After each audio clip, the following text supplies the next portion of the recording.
Alhamdulillahi Rabbil Alamin, wassalatu wassalamu ala ashrafil mursalin, Nabiyyina wa maulana Muhammadin wa ala alihi wa sahbihi ajma'in.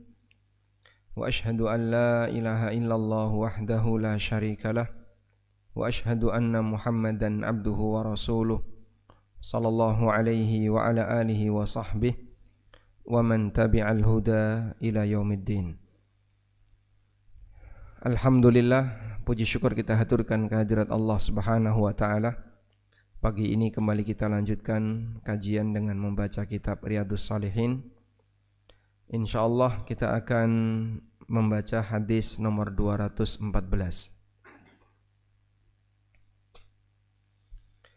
Wa an Abi Umamah Iyas bin Tha'labah Al-Harithi, dari Abu Umamah, nama aslinya adalah Iyas bin Tha'labah Al-Harithi, anna Rasulullah sallallahu alaihi wasallam qala, bahwasanya Rasulullah sallallahu alaihi wasallam bersabda,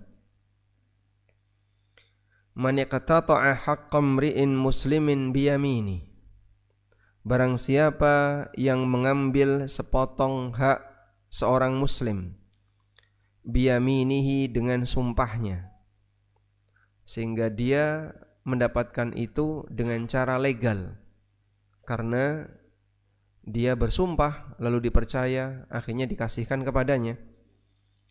Faqad aujaballahu lahun nar, maka Allah telah mewajibkan dia untuk masuk neraka. Wa harrama alaihil jannah, dan Allah haramkan dia untuk masuk surga. Faqala rajulun, lalu ada orang yang bertanya, wa in kana syai'an Rasulullah, meskipun sesuatu yang murah, sesuatu yang ringan, apakah termasuk sesuatu yang ringan ya Rasulullah? Faqala, kemudian Nabi SAW mengatakan, wa in qadiban min arak, walaupun hanya qadiban min arak, sepotong kayu arok. Kayu arok biasanya dipakai untuk apa? Bersiwak. Walaupun cuma sepotong siwak.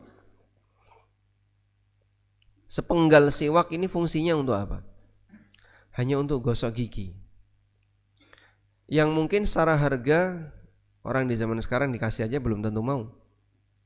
Tapi kalau itu diperjuangkan dengan cara mengambil hak orang lain, bahkan sampai dia bersumpah agar mendapatkan legalitas dan pelindungan hukum, Allah Subhanahu wa taala memberikan ancaman, aujaballahu lahun nar wa harrama alaihil jannah, Allah wajibkan dia untuk masuk neraka dan haram masuk surga. Inilah bahaya ketika seseorang mengambil harta orang lain dengan cara yang legal, dan padahal itu adalah sebuah kezaliman. Baik, kita tahu bahwasanya mengambil hak orang lain,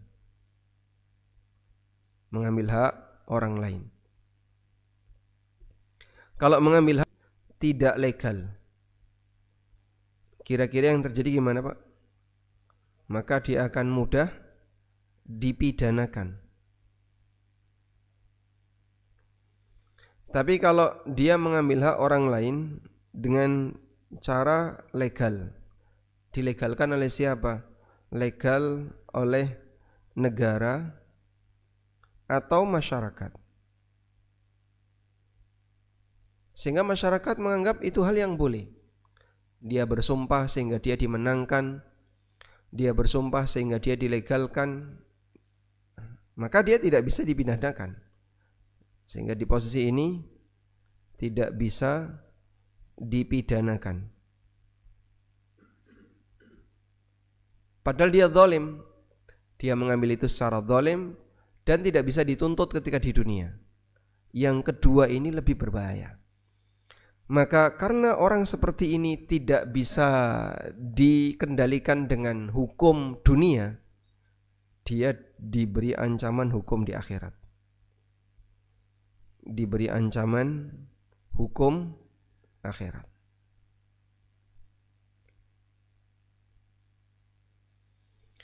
Kita bisa lihat semakna dengan ini adalah firman Allah Subhanahu wa taala di surat Al-Baqarah ayat 188. Allah Subhanahu wa taala berfirman, "Wa la ta'kulu amwalakum bainakum bil batil wa tudlu biha ilal hukam litakulu fariqam min amwalin nasi bil ithmi wa antum ta'lamun." Wala ta'kulu amwalakum bainakum bil batil. Janganlah kalian makan harta sesama kalian dengan cara batil. Wa tudlu biha ilal hukam, dan kalian minta perlindungan kepada para hakim. Litakulu fariqan min amwalin nas, agar kalian bisa makan sebagian dari harta orang lain. Bil ithmi, dengan cara dosa. Wa antum ta'lamun, dan kalian tahu kalian tidak berhak.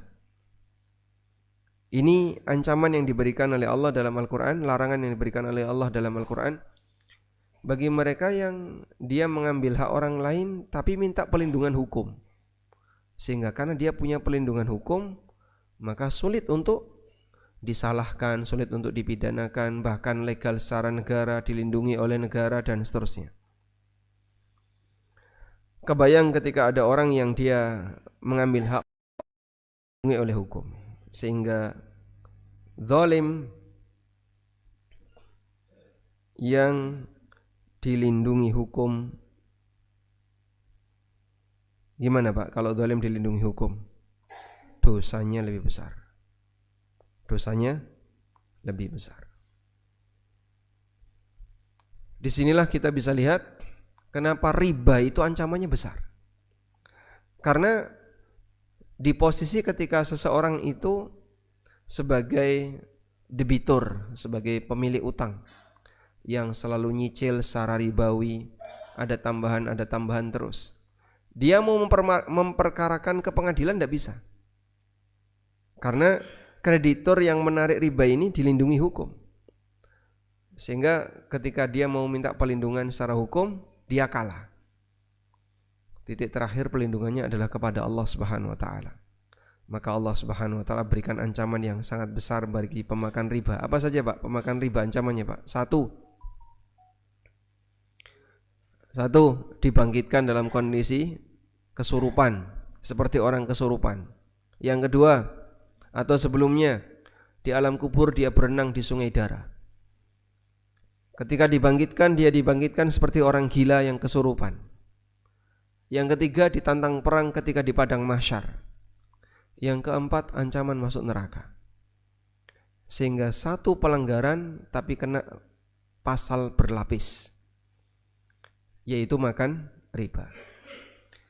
Karena seseorang ketika dia makan riba, mengambil riba, riba ini diambil dalam posisi perlindungan hukum, diberi perlindungan hukum,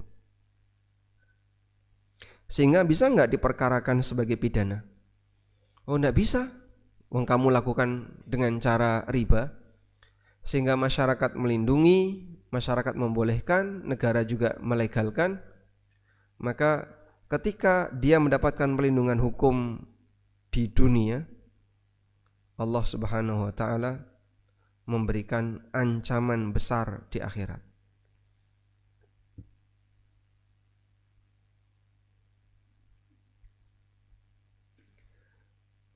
Karena tinggal ini peringatan terakhir. Kalau dia punya iman, maka dia akan punya rasa takut kepada Allah. Tapi kalau dia enggak punya iman, mungkin dia akan masih bertahan. Hanya tinggal ini pelindungan terakhir yang bisa dimiliki oleh orang yang di posisi sebagai korbannya riba. Nah, ini sebagaimana yang tadi ditegaskan dalam firman Allah surat apa? Al-Baqarah ayat 188. Dan yang menarik di sini Al-Baqarah ayat 188 ini pembahasannya pasca, ya, pembahasan setelah pembahasan puasa. Setelah puasa. Sehingga di sini ada korelasi. Kalau pada waktu puasa kalian bisa meninggalkan makanan yang mubah karena alasan puasa, seharusnya kalian bisa meninggalkan harta haram baik karena alasan puasa maupun tidak puasa. Ini berkaitan dengan hak orang lain. Puasa ini berkaitan dengan hal mubah tapi ditinggalkan. Karena apa? Puasa. Nasi itu halal atau haram? Makanan halal. Makanan halal tapi kita tinggalkan karena puasa. Hak orang lain harta haram, kenapa kau ambil? Padahal kau bisa puasa tapi kau enggak bisa mengambil hak orang lain. Baik. Lalu sahabat bertanya, "Ya Rasulullah, wa in kana syai'an yasira?" Bagaimana kalau cuman sedikit ya Rasulullah? Wa in kana syai'an yasira. Kalau cuman sedikit. Kata Nabi sallallahu alaihi wasallam, "Wa in qadiban min araq." Meskipun hanya sepotong kayu arok. Anda dikasih saja. Ini bekas gigi orang lain. Mungkin kita enggak doyan. Dan Nabi sallallahu alaihi wasallam di akhir hayatnya disikati pakai sikatan siapa? Punyanya Abdurrahman. Jadi pada saat beliau berada di pangkuan Aisyah radhiyallahu anha, di detik-detik terakhir wafatnya beliau, di hari terakhir beliau hidup, Abdurrahman datang dan di kantongnya Abdurrahman ada siwak. Dilihatin terus sama Rasulullah sallallahu alaihi wasallam. Aisyah paham bahwasanya Nabi sallallahu alaihi wasallam menghendaki itu, maka ditanya, "Anda ingin itu?" Nabi sallallahu alaihi wasallam hanya mengangguk, enggak bisa bicara sudah. Lalu dipinjam oleh Aisyah, dipatahkan atau dibalik ya, sehingga ujung yang tumpul ini digigiti oleh Aisyah sampai lembut, baru dipakai untuk bersiwak, dipakai untuk menggosok gigi Rasulullah sallallahu alaihi wasallam. Di situlah Aisyah mengatakan, pasca Nabi sallallahu alaihi wasallam bersiwak beliau wafat. Kemudian Aisyah mengatakan, air liurku bercampur dengan air liur Nabi sallallahu alaihi wasallam menjelang wafat. Karena digigiti sama Aisyah kemudian dipakai untuk gosok gigi Rasulullah sallallahu alaihi wasallam. Ya, sehingga kalau bapak menjelang wafat ya, maka ibu persiapan sikat gigi dan odol. Nah, sebelum sikat gigi diapain? Masa diludahi dulu, Pak? Ya. Sehingga Nabi SAW menghadap Allah dalam keadaan sudah gosok gigi. Biasanya kan orang sakit itu lama nggak gosok gigi, Pak ya. Selama sakit dia nggak gosok gigi, ngilu Pak kalau pakai gosok gigi, sakit. Tapi Nabi SAW gosok gigi sebelum beliau wafat. Ya. Dan ini pentingnya menjaga kebersihan gigi. Baik. Hadis yang kita baca tadi statusnya sahih, hadis riwayat Muslim. Rawahu Muslim. Maka hati-hati berkaitan dengan semua bentuk mengambil hak orang lain dengan cara legal, mendapatkan perlindungan hukum, kemudian memaksa orang untuk ridho kepadanya padahal dia enggak ridho. Ini ancamannya keras. Aujaballahu lahun nar wa harrama alaihil jannah. Allah wajibkan dia masuk neraka dan Allah haramkan dia untuk masuk surga. Ada enggak Pak ahli waris yang dia mendapatkan warisan lebih padahal itu bukan haknya? Itu diperkarakan di pengadilan bisa? Mungkin enggak bisa. Enggak bisa. Dia enggak bisa diperkarakan di pengadilan. Misalnya ya, jatah anak perempuan itu berapa? Setengahnya anak laki-laki. Tapi dia minta sama rata, pokoknya anak lanang wedok podo 1:1. Atau misalnya warisan istri itu berapa? Kalau punya anak, mayit punya anak, maka warisan istri berapa? 1/8. Tapi 1/8 ini Pak bisa menguasai semua warisan. Ibu masih hidup kok dibagi tuh warisan. Ibu masih hidup, kenapa warisan dibagi? Padahal anaknya punya jatah lebih banyak. Cuman yang punya 1/8 ini menguasai semuanya. 1/8 itu 12,5%. Dia bisa menguasai 87,5%. Jatah warisan anaknya nggak dikasihkan. Banyak wanita yang seperti itu. Dia menjadi ratu pasca rajanya meninggal, lalu seluruh warisan suaminya dikuasai, padahal ada hak saudara mayit ya, ada hak anak-anak mayit, tapi nggak dikasihkan karena dikuasai oleh istri yang zalim. Dengan alasan apa? Aku masih hidup. Yang dibagi bukan warisan kamu, yang dibagi warisan suamimu. Tapi kan aku masih hidup. Iya, saya tahu kamu masih hidup. Tapi yang dibagi warisan siapa? Bukan punya dia, tapi warisan suaminya. Baik. Sekarang kita lanjutkan hadis berikutnya.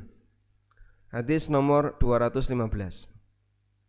Wa an Adi bin Umairah radhiyallahu anhu qala Sami'tu Rasulullah sallallahu alaihi wasallam yaqul. Aku mendengar Rasulullah sallallahu alaihi wasallam bersabda.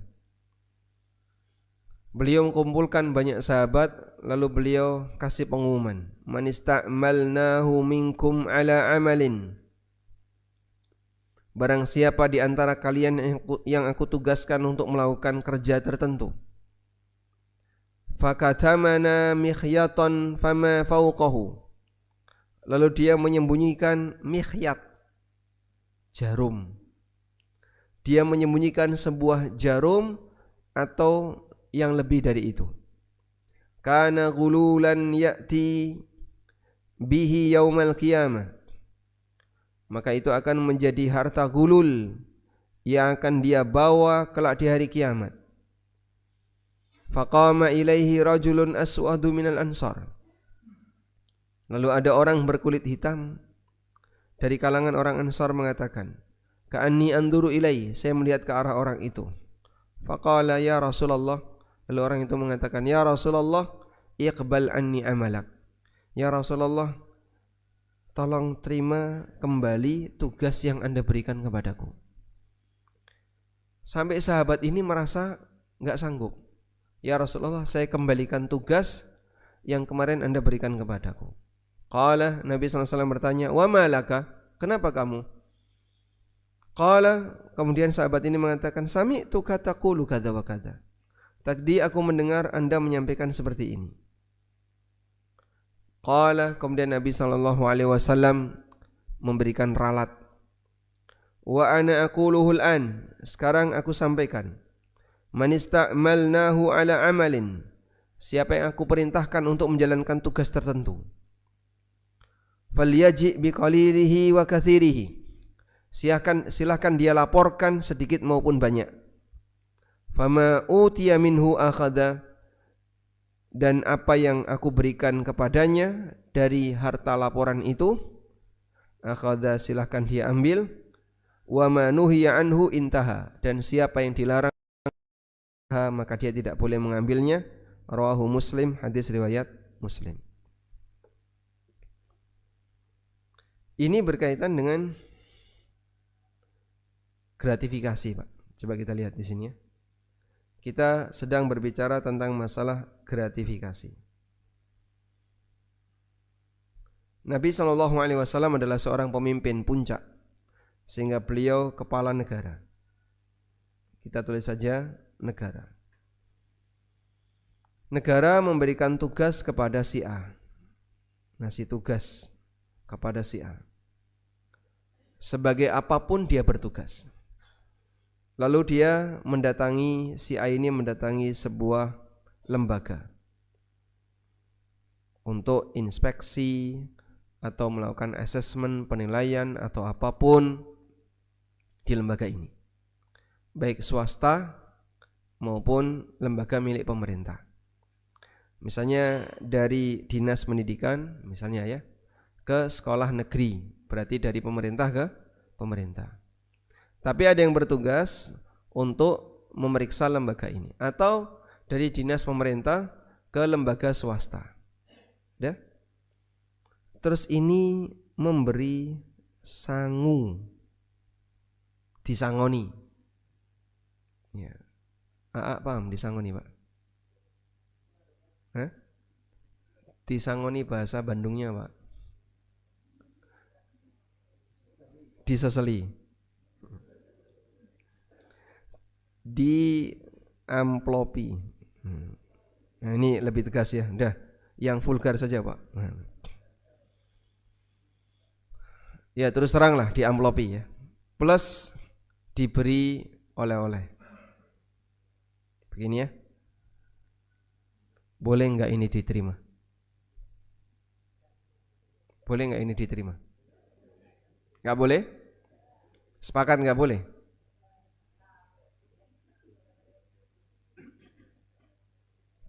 Boleh atau tidak, Bapak?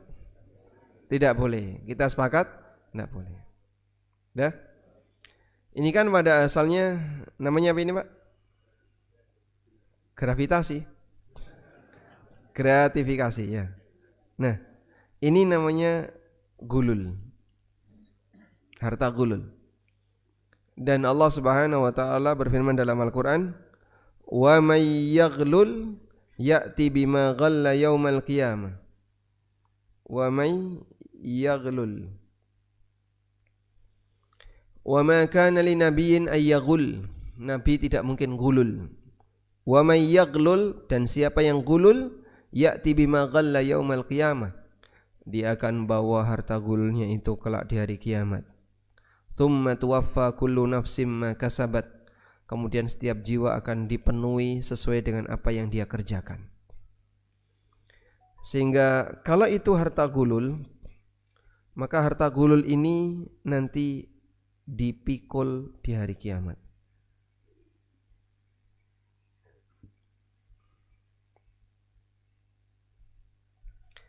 Seberapa kecil gulul yang boleh diterima? Nabi SAW memberikan batasan gulul, batasan nilai gulul. Nilai gulul yang boleh diterima, tidak harus lapor, adalah jarum. Jarum itu batas minimal. Jadi kalau Bapak inspeksi dikasih jarum, ini hadiah dari kami. Jarum emas, Pak. Masya Allah. Ya bukan jarum emas ya. Yang bisa dibakar itu loh, Pak. Jarum super. Jadi dia cuma dikasih mikhyat. Coba kita lihat di hadis ini. Fakatamana mikhyatan fama fauqahu. Lalu dia menyembunyikan sebesar jarum atau yang lebih dari jarum. Karena gululan, maka itu akan menjadi gulul. Ya'ti bihi yaumal qiyamah, yang akan dia bawa kelak di hari kiamat. Sehingga yang bawa harta gratifikasi tadi, walaupun mungkin sebesar berapa sih nilainya? Ya cuman jarum. Atau anggaplah kertas 5 lembar misalnya. Saya minta kertas 5 lembar ya, tak bawa pulang. Dia ngumpulin benda-benda kecil yang didapatkan dari hasil tadi. Itu akan menjadi gulul yang dia bawa, dia pikul di hari kiamat. Tapi Pak, kadang kita itu dikasih oleh-oleh, Pak. Makanan A, makanan B daerah setempat, wajib ditolak. Enggak enak, Pak. Nah itulah budaya kejahatan yang sudah dinormalisasi. Akhirnya saat kita mau menolak, rasanya justru kita yang disalahkan. Kecuali gini, setelah Nabi SAW menyampaikan itu, ada orang Ansor yang merasa keberatan. Sampai dia mengatakan, ya Rasulullah, iqbal anni amalak, aku kembalikan tugas yang Anda berikan kepadaku. Aku enggak mau ya Rasulullah, kalau seperti ini berat sekali. Nanti mungkin akan ada orang yang ngasih hadiah buah-buahan, ngasih hadiah A, ngasih hadiah B. Kalau sebesar jarum saja enggak boleh diterima, apalagi yang lebih gede dari itu. Wa malaka. Kemudian Nabi SAW tanya, kenapa kamu? Sahabat ini menyampaikan, aku merasa keberatan dengan apa yang Anda sampaikan. Lalu beliau mengatakan, wa ana aqulul an, sekarang aku koreksi. Aku sampaikan, siapa yang mendapatkan tugas apapun yang aku berikan, falyaji biqalilihi wa katsirihi, silahkan lapor. Itu bagian pengadaan, dapat diskon dari toko, lapor enggak? Bagian pengadaan misalnya, silakan nanti Bapak tolong sebagai bagian pengadaan ATK, pengadaan komputer. Toko ngasih apa Pak? Diskon atau ngasih fasilitas. Pak, ini karena Bapak sudah beli banyak, maka kami kasih diskon sekian. Diskonnya berapa Pak? Sekian persen. Anu aja Pak, diskonnya tunai saja Pak. Jadi nggak masuk di kwitansi, tapi pemberian secara pribadi. Lalu diterima oleh orang itu. Boleh diterima atau tidak? Ya. Pada asalnya wajib ditolak. Tapi anu ya Pak, diseseli. Dimasukkan di tas, ditaruh di saku. Ya, gimana ya Pak? Terpaksa saya terima. Terpaksa saya terima. Terpaksa saya terima ini wajib diapain? Lapor. Kalau nggak lapor Pak, dan nanti akan dibawa di hari kiamat. Tapi kan saling ridho. Judi juga saling ridho. Orang jualan khamar juga saling ridho. Suap itu saling ridho. Gratifikasi itu saling ridho. Tapi dalam agama kita haram hukumnya. Sehingga kalau itu saling ridho, falyaji bihi biqalilihi wa bikatsirihi, dia lapor. Fama utiya minhu, kalau dia dikasih, akhadha, silakan dia ambil. Wa ma nuhiya anhu, kalau dia tidak dikasih, jangan ambil. Hadis riwayat Muslim. Cuman di tempat kita sulit untuk bisa menyebut lapornya itu lapor ke siapa Pak? Ya lapor ke atasan. Ya, nah iya memang kepala kantor nanti ngambil, dikumpulin, menjelang lebaran dibagi. Jadi balik lagi ke para karyawan. Boleh enggak kayak gitu? Enggak boleh. Amplop-amplop liar seperti itu haram untuk diterima. Wallahu alam. Saya kira cukup jelas ya. Dan ini salah satu di antara hadis yang saya kutip di buku saya Fikih ASN, untuk menjadi pengingat bagi para ASN bahwa yang kayak gini hukumnya haram. Selanjutnya hadis nomor 216. Wa an Umar bin Al-Khattab radhiyallahu anhu, dari Umar bin Khattab radhiyallahu anhu beliau bercerita, lamma kana yaumu Khaybar aqbala nafarun min ashabin Nabi sallallahu alaihi wasallam faqala, ketika peristiwa perang Khaybar, aqbala nafarun min ashabin Nabi sallallahu alaihi wasallam, datang beberapa orang di kalangan sahabat, faqalu, lalu orang itu mengatakan, fulan syahid, si A mati syahid, si B mati syahid, karena dia mati ketika peristiwa Khaybar. Khaybar ini perang yang paling menyenangkan karena ghanimahnya banyak, dan itu sekaligus jadi ujian, sehingga sebagian di antara pasukan itu mengambil harta rampasan sebelum dibagi, dan itu kan pelanggaran ya, itu termasuk gulul. Maka sampai para sahabat berkomentar, si A mati syahid, si B mati syahid, hatta marru ala rajulin faqalu fulan syahid, sampai mereka menyebutkan satu nama orang, kemudian dikatakan si A itu syahid. Faqala Nabi sallallahu alaihi wasallam, lalu Nabi sallallahu alaihi wasallam mengatakan, kalla, kebalikannya, inni ra'aituhu finnar fi burdatin ghallaha au aba'atin, kebalikannya, aku lihat dia masuk neraka disebabkan karena dia mengambil sebuah kain atau sebuah baju. Ghallaha, yang dia ambil dari harta rampasan, diambil dari harta rampasan sebelum dibagi. Hadis sahih riwayat Muslim. Nah, jadi gambarannya gini, mati syahid. Ini Pak. Terus orangnya korupsi. Sebenarnya bukan korupsi ya. Melakukan ya benar, korupsi aja, gratifikasi. Dia melakukan gulul. Mengambil harta gulul. Mengambil harta gulul tadi. Harta khianat. Nah, dia mengambil harta khianat, maka apa yang terjadi di situ? Pahala syahidnya hilang. Pahala syahid hilang. Setelah pahala syahidnya hilang, masuk neraka.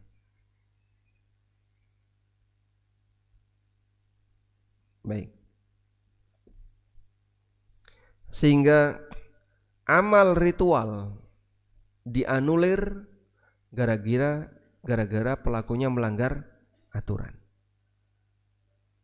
Maka kebayang nggak para koruptor itu sholatnya hilang? Kebayang nggak para koruptor itu puasanya nggak diakui? Kebayang atau tidak para koruptor itu haji dan umrohnya nggak berlaku? Siapa di antara koruptor yang punya pahala mati syahid? Ada Pak?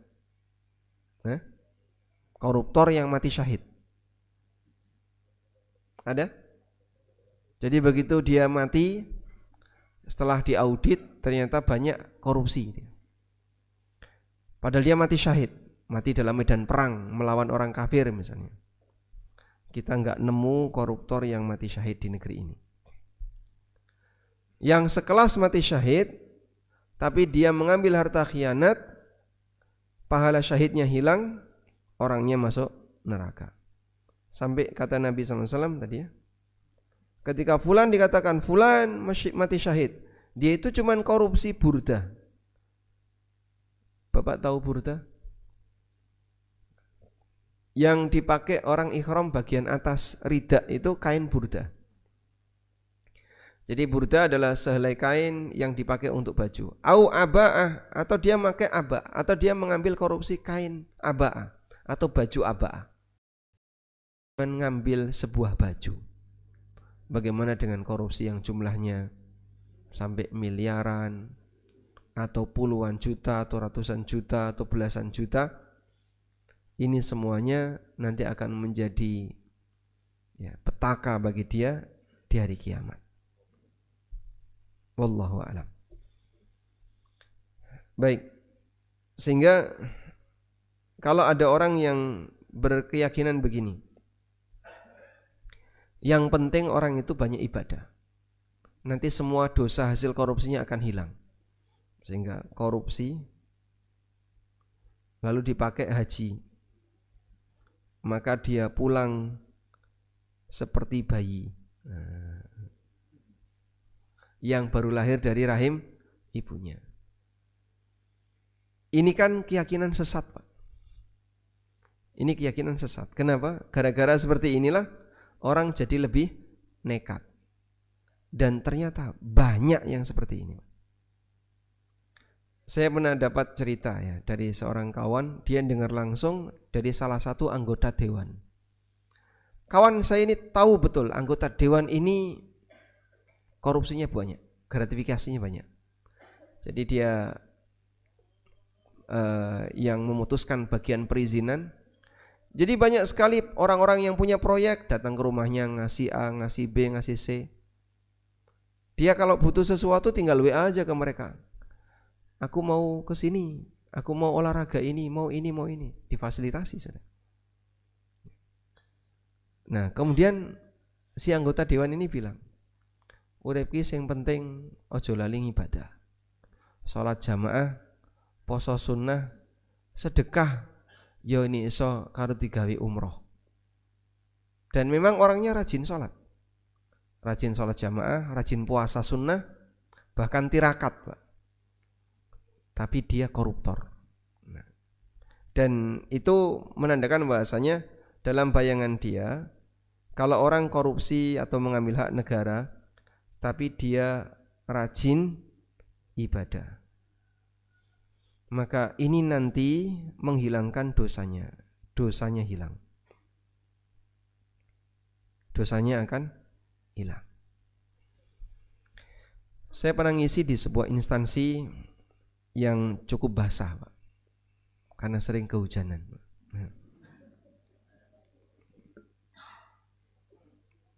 Nah, salah satu dari karyawan di instansi itu minta saya, nanti Pak Ustadz materinya tentang harta haram, tentang bahayanya, dan seterusnya.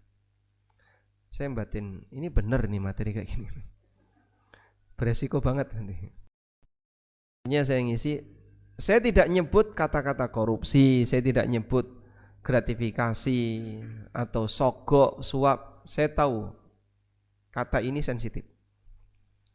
Cuman saya hanya menyampaikan, Anda mungkin bisa merasa aman ketika membawa harta haram saat di dunia, tapi ingat hidup tidak sekali, ada kehidupan yang kedua. Dan setiap harta haram nanti akan menjadi petaka di yaumil qiyamah. Jangan merasa bahasanya dia bisa menikmatinya dan setelah itu selesai urusannya. Udah, selesai kajian. Setelah saya bawakan banyak dalil tentang itu, selesai kajian kita kembalikan ke pembawa acara.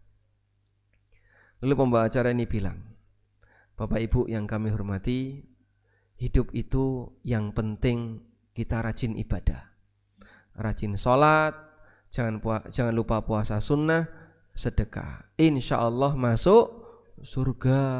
Amin. Yang saya sampaikan mentah semuanya sudah.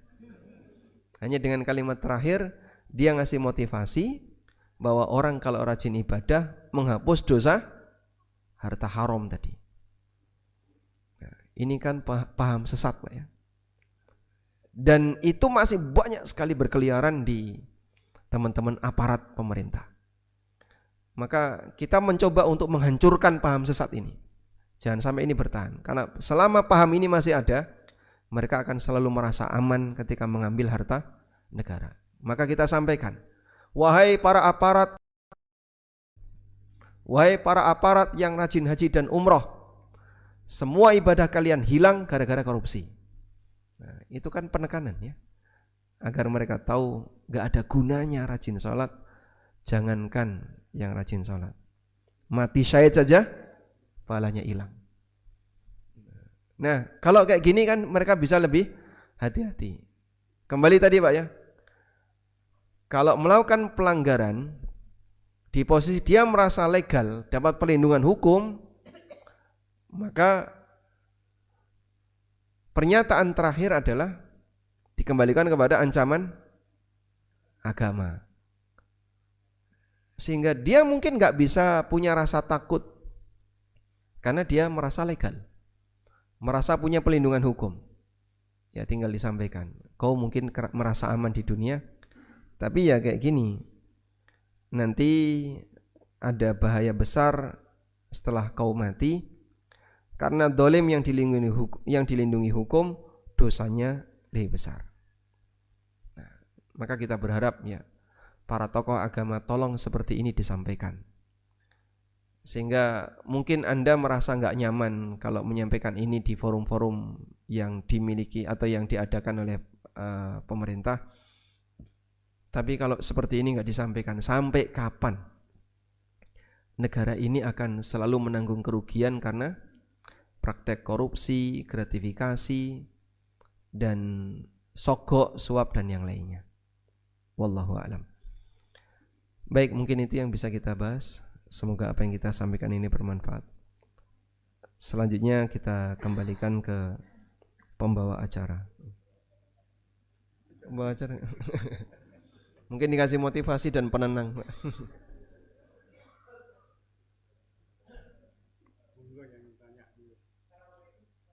Waalaikumsalam warahmatullahi.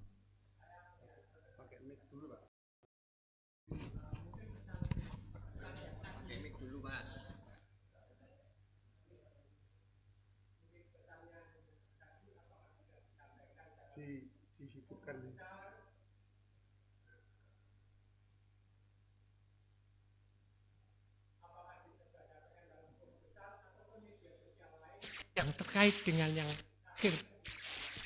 kapan ini akan tetap dibiarkan terus? Apakah pesan ini sudah disampaikan dalam forum besar atau di media sosial? Ini online, Pak, ya. Ya, cuman mereka mungkin nggak mau dengar. Ya, saya pernah diundang dalam sebuah forum dan ada inspektorat di situ. Cuman saya tidak tahu, ya saya sampaikan saja pendekatan. Mungkin pihak inspektorat juga memberikan arahan, ya. Kalau Bapak Ibu korupsi, gratifikasi, dia ngasih rincian aneka pelanggaran-pelanggaran dan potensi hukuman yang akan diterima. Kalau Anda melakukan pelanggaran ini, saya nggak ngerti tentang rincian itu, inspektorat ngasih penjelasan. Yang seperti ini hukumannya kayak gini, yang seperti ini hukumannya kayak gini. Semua peluang itu ternyata detail sekali. Masya Allah, hukum di negara ini saya kira sudah sangat mencukupi, Pak. Masalahnya penerapan di bawahnya yang mungkin pengawasan kurang, mungkin orangnya merasa aman, orangnya nggak tahu, Pak. CCTV sudah mati, Pak. Sehingga transaksi itu dilakukan di luar jam kerja. Dulu pernah saya ceritakan, ya, ada salah satu aparat yang dia menerima pesanan itu dalam bentuk amplop. Ketemunya di mana, Pak? Pertemuan dua tangga. Tangga terus kan belok, ya. Nah, di sini kan ada apa namanya? Ini tangga bordes, ya, bordes tangga. Tangga, bordes, tangga belok. Di situ enggak ada CCTV. Mas, nanti kita ketemu di sini, Mas.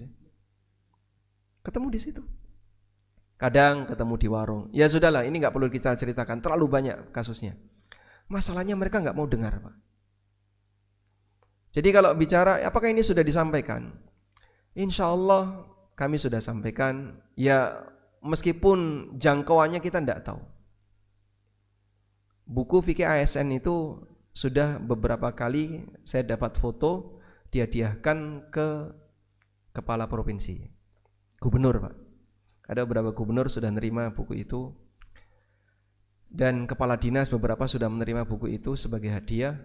Ya berharap nanti dibaca untuk kemudian diterapkan di lingkungan kerjanya. Ada salah satu kawan kami memberikan hadiah buku itu ke temennya ASN dan gak mau terima. Saya gak mau baca ini. Loh kenapa? Gratis ini, kamu bawa aja. Enggak, saya gak mau. Ya berarti kan sengaja apa, Pak? Menghindar, nyumpal telinga. Saya gak mau dengar. Sehingga sebenarnya dia sudah tahu atau belum? Sudah tahu, tapi gak mau tahu. Ini kan seperti yang digambarkan oleh Allah Subhanahu wa taala dalam Al-Qur'an. Coba Bapak lihat ini. Al-Qur'an itu kalau membuat permisalan tentang pelanggaran orang, itu kan nyebut binatang, Pak, ya. Bapak lihat ini. Fama lahum 'anit tadhkirati mu'ridin. Kenapa mereka berpaling dari peringatan? Ka'annahum humurun mustanfirah. Perumpamaan mereka itu seperti keledai yang ketakutan, farrat min qaswarah, yang lari dari kejaran singa. Jadi ini kalau pakai bahasa kasar gitu ya, orang-orang kayak gitu dipermisalkan Quran dengan apa? Keledai. Jadi Quran kalau membuat permisalan kan nggak tanggung-tanggung. Mereka seperti binatang, balhum adol, seperti bahimah, seperti binatang ternak, bahkan lebih jelek, lebih sesat daripada binatang ternak. Ada perumpamaan dalam Al-Quran seperti anjing, Pak, ya. Ini kalau pakai bahasa ceramah kan mungkin agak berat. Mathaluhum kamathalil kalbi. Perumpamaan mereka itu seperti anjing. Walau syi'na la rafa'nahu biha walakinnahu akhlada ilal ardi wattaba'a hawa famathaluhu kamathalil kalbi in tahmil alaihi yalhath au tatrukhu yalhath. Orang seperti itu seperti anjing.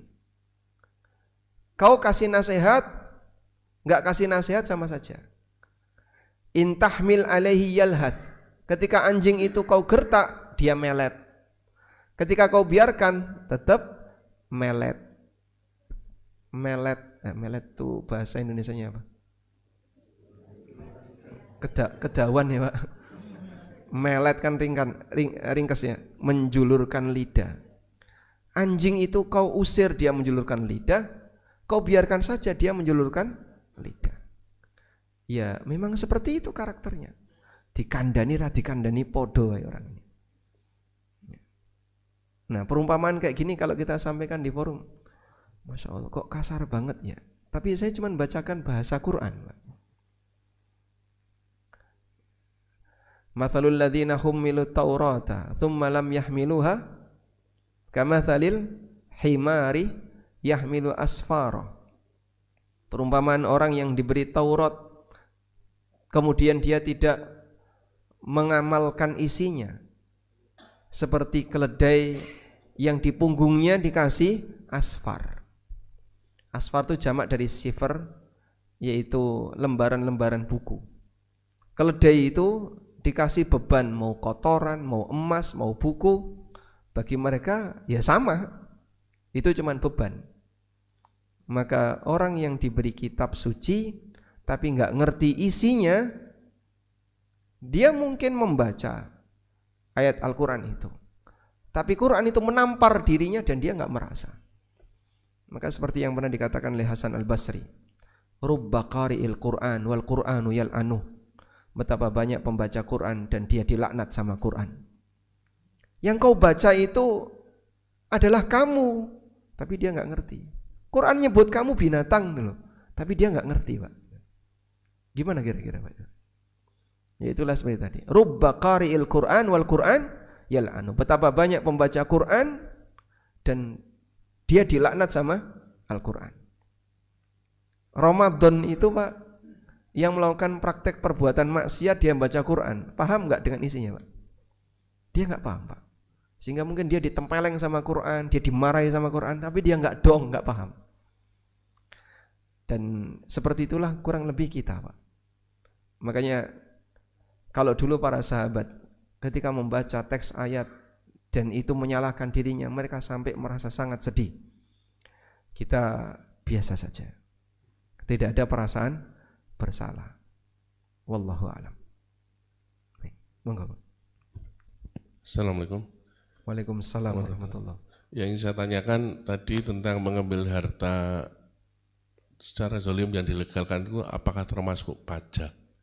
Kemudian bagaimanakah posisi kita sebagai pemilik warung atau resto yang disuruh menarik pajak ke konsumen PB1 itu ya. Itu kemudian apakah beda hukumnya ya kalau warung sederhana itu kan rata-rata konsumennya tidak ridho kalau ditarik pajak. Sementara kalau ada resto-resto di mall, resto-resto orang kaya itu kok kayaknya orang udah biasa kalau ditarik pajak. Apakah akan beda hukumnya? Terima kasih. Assalamualaikum warahmatullahi wabarakatuh. Waalaikumsalam warahmatullahi wabarakatuh. Nah yang kayak gini kalau bicara online beresiko nih. Ini pertanyaannya masuk nggak? Masuk? Hah? Oh besok. Enggak, tadi pertanyaannya didengar masuk di YouTube. Masuk. Ya. Karena ini kan jalurnya langsung ke mixer ya. Jadi enaknya gimana ini?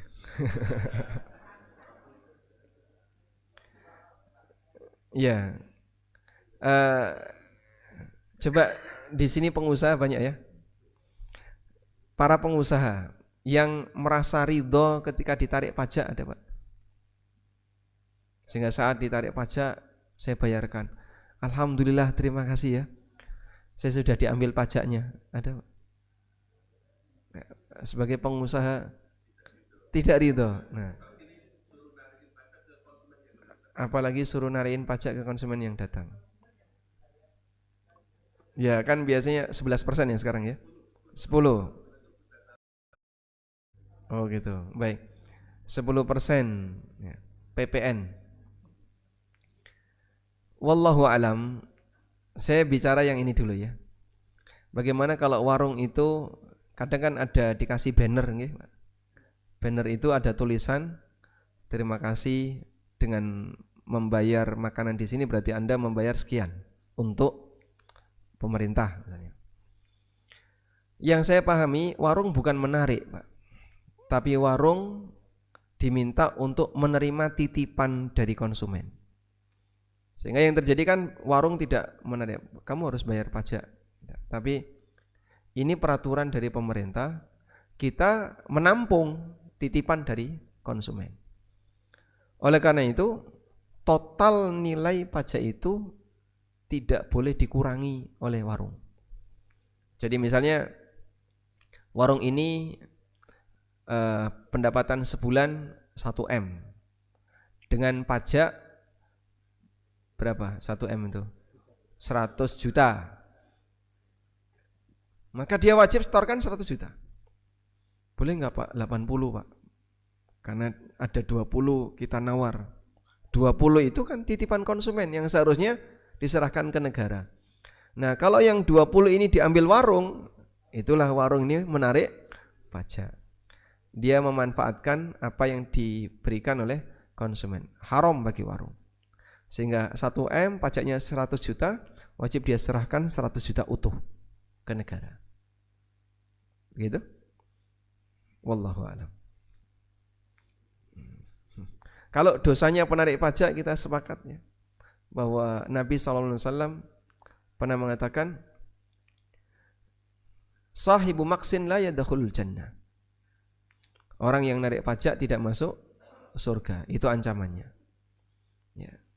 Sehingga ketika dia bertugas di bagian itu, ya mungkin waspada saja, barangkali nanti di hari kiamat ada yang enggak terima terus nuntut kelak di hari kiamat. Wallahu a'lam.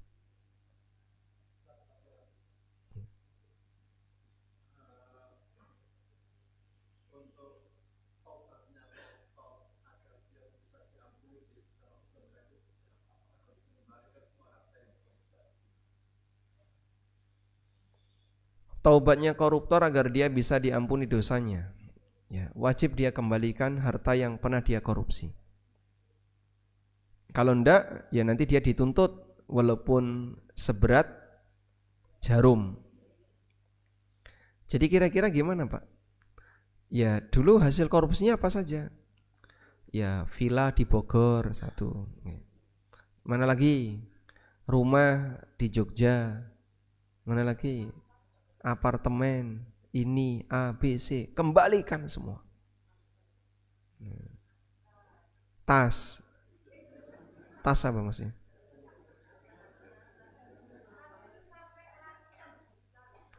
Oh dia dikasih tas, dia dikasih hadiah tas atau perlengkapan yang lain, jam tangan, sepatu, kembalikan semua. Itu kan bukan korupsi Pak, itu gratifikasi. Gratifikasi wajib dilaporkan ke negara. Kalau definisi korupsi kan yang merugikan negara. Ini kan tidak merugikan negara, ini dari klien lalu dikasihkan ke dia. Dan sebenarnya itu kan merugikan negara. Karena contoh sederhana ya. Seorang vendor menang tender. Lalu vendor itu diminta, Pak, nanti ada sekian sebagai entertain. Bahasanya apa? Entertain. Kira-kira vendor ini naikin nggak harga proyek? Nggak mungkin, tidak. Sehingga yang seharusnya misalnya ya, biaya untuk proyek ini senilai 100 juta, ada entertain 30 juta. Nggak mau rugi itu vendor, maka dia naikkan 135. Nah 35 kan masuk anggaran negara. Koruptor masih boleh beralasan ini tidak merugikan negara. Oh, entertain itu dikasih sama vendor. Dikasih sama vendor kira-kira apa nggak dimasukkan di harga proyek? Tak mungkin nggak dimasukkan. Pasti dia akan masukkan. Sehingga tetap kembali nanti negara yang bayar. Negara bayar 135, yang 35 dibagi rata atau dibagi ke para apa ini namanya Pak? Orang-orang dalam tadi. Wallahu a'lam. Baik, cukup insyaallah ya. Ya kita bahas ini dalam rangka untuk sama-sama mengajak orang bertakwa kepada Allah. Saya mungkin tidak punya kontribusi besar bagi negara, saya bukan aparat negara. Apa kontribusimu untuk negara? Ya, saya tidak punya kontribusi seperti Anda sebagai aparat. Semoga edukasi yang kita sampaikan memberi pemahaman bagi para aparat, dan mudah-mudahan ini bagian dari kontribusi saya untuk negara dan juga teman-teman sekalian. Wassallallahu ala nabiyyina Muhammadin wa ala alihi wa sahbihi wasallam. Wa akhiru da'wana anilhamdulillahi rabbil alamin. Wassalamualaikum warahmatullahi wabarakatuh.